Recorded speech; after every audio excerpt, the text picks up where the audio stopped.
Je suis redescendue. Pour info, ma story d'avant ne concerne pas du tout Noré. Voilà, j'espère ne jamais avoir annoncé ce genre de mauvaises nouvelles concernant Noré et moi. Non, ça me concerne uniquement à moi et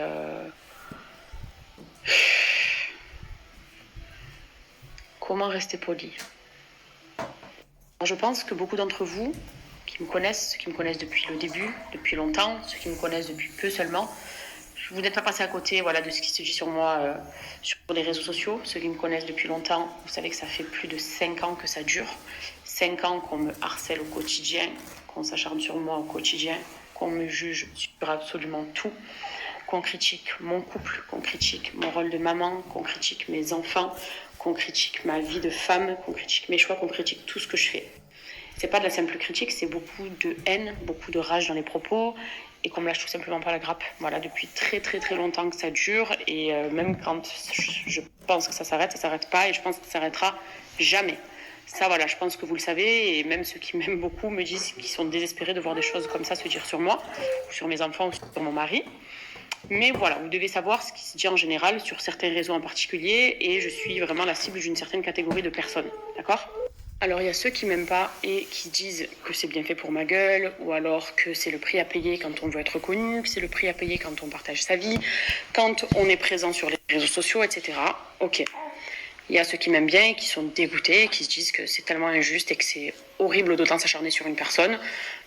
Je suis d'accord avec ces personnes-là. Et puis il y a mon entourage. Il y a mes proches qui me soutiennent, qui me disent de pas me prendre la tête, que tout est tellement faux dans tout ce qui se dit de toute façon, que c'est juste de la méchanceté, etc.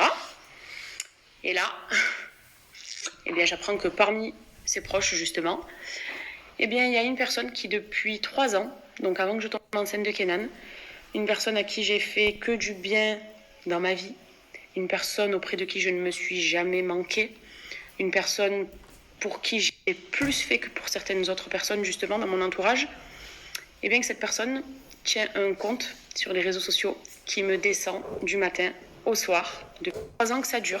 Eh ouais, 3 ans que ça dure. C'est quelqu'un à qui j'ai ouvert ma maison, quelqu'un qui a mangé à ma table, quelqu'un à qui j'ai beaucoup donné, et je ne vais pas énumérer tout le bien que j'ai pu faire à cette personne. Comme on dit, ton bien, tu le fais et tu le ressors pas.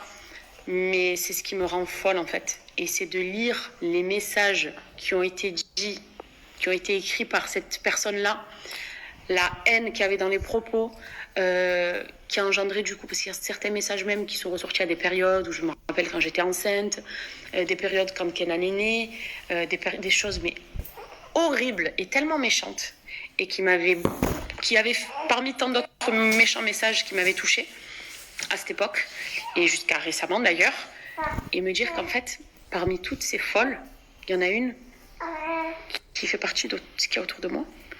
Il y en a une à qui j'ai donné tellement de bonnes choses, et je suis désolée, mais j'arrive pas. D'en reparler, je vous jure, ça me remonte de la colère. Mais bon, voilà. À la base, je suis une jeune maman qui vit ma vie tranquille avec mon mari, qui ne demande rien à personne.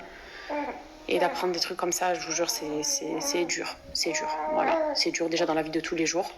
Mais en plus, quand tu sais que ça vient de tes proches, je me dis, c'est pas possible. C'est pas possible. Et je me suis pris une grosse claque dans la gueule. Une grosse. Mais la leçon aussi de vie, c'est que c'est son ami qui m'a tout répété. Voilà. Vous voyez, quand 2 copines se disputent, il y en a une qui n'a pas hésité. Or, censément, elle en a eu marre parce qu'elle a eu de la peine aussi pour moi. Et elle s'est dit qu'il fallait que ça cesse. Honnêtement, j'y crois pas tellement, parce qu'en 3 ans, j'aurais pu le faire bien avant. Mais comme on dit, mieux vaut tard que jamais aussi. Et voilà. Donc je sais même pas comment je vais gérer ça en privé, parce que encore une leçon de vie. Voilà. J'ai encore appris aujourd'hui et qu'est-ce que vous voulez que je vous dise ? Comprenez mieux, voilà, maintenant pourquoi je suis tombée de 45 étages et que...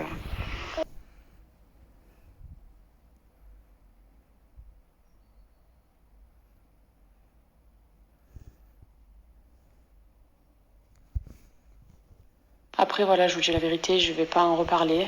C'est des choses qui, de toute façon, au plus j'en parle, ça me rend folle et je cogite après. Mais ça m'a fait du bien quand même d'en parler là, parce que j'étais comme une cocotte minute, vous voyez.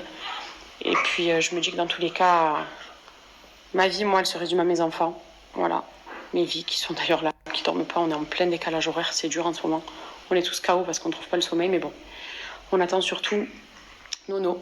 Voilà, ma vie aussi, c'est lui. Et c'est son anniversaire ce soir, donc on va tâcher justement de garder que le positif et de se concentrer sur l'essentiel. Et c'est l'essentiel en fait pour moi, tout simplement. Donc je préfère avoir ces bonnes ondes-là que le reste. Et puis, comme j'ai dit de toute façon, je laisse le bon Dieu aux gens qui me font du tort, tout simplement. Voilà, et on attend que papa arrive pour lui souhaiter un bon anniversaire.